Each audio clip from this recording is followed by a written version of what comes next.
I was first diagnosed with HIV the day after my birthday 2 years ago. She came back and she said, "You tested positive for HIV." You know, it's kind of like a truck hitting you. I sat there for a minute with a nurse at MTSU, and she held my hand and she gave me a big hug, and they refer you to Nashville Cares, and they're gonna get you all kinds of help with this, and you're gonna be okay. I never really expected to have to think about having HIV.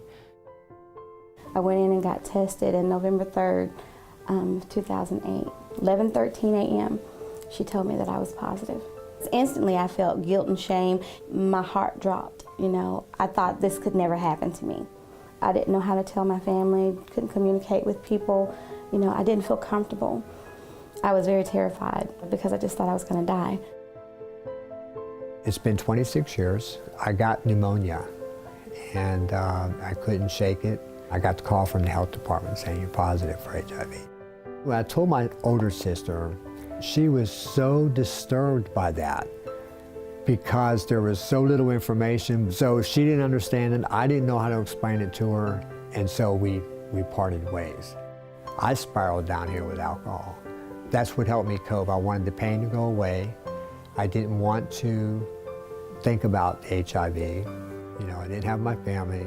I was afraid to disclose to the people that I knew. So that took a lot out of me, you know, to the point where I really just didn't care if I lived or died. It didn't make any difference. And I really thought that I would be dead within 6 months. When I said to my mom, I said, I found out that I have HIV, and I was expecting her to cry or to, I don't know, some kind of crazy emotional reaction. And she grabbed my hand and she looks at me and she goes, "Well, shit." It turns out that I didn't have anything to be afraid of at all. My mom, she was right there, and she was actually the first person that I did tell. And it was hard. She hugged me and she apologized to me. I'm like, "What are you apologizing for?" You know, she said, "Because I never wanted anything like this for you. I never want to relive that again." I was working all day, smoking all night. Working all day, smoking all night. I got my bonus check and my last check, and I put it all together and I just got high, you know, in a motel room, hoping that I would die. That was my bottom. That was my bottom. I went to treatment and finally got clean. Coming to Nashville Cares made the transition into treatment really easy and really put my mind at ease. I was actually able to bring my family to a Start Here class. It was a bonding experience. Just having that class and having somebody tell us and guide us through all the information was so meaningful and so valuable, you know. And it's brought us closer, and now after that, since we've had all that, it's totally cool, and we all know what it means and we know what's going on. There was a counselor here. He was a big, big motivator for me when I first got here, because I would talk myself out of coming a lot. And he would sit down and he would talk to me to find out what was going on and what kind of feelings and emotions I was having. And you know, it made me feel good. In that moment, I felt loved. When I felt like even my family didn't love me, I felt loved here at Nashville Cares. So I was living in a hotel with just a microwave and a little refrigerator. I was sick 3 or 4 days out of the week. So that was a very trying time. Nashville Cares stepped in and they paid half of the month hotel bill. My case manager brought me frozen meals every day.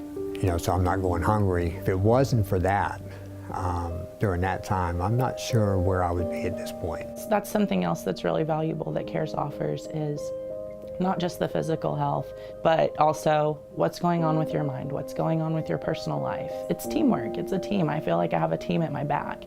Cares opened my eyes to, this is a real thing. HIV is real. And it's not just a select group of people, it's everybody. Even if you don't have the disease yourself, you can still be affected by it. I believe the biggest thing I took away from Nashville Cares was self-empowerment, self-love, self-healing. Nashville Cares is a place of empowerment. It might be empowerment just for that day or empowerment just for that hour. But you never leave here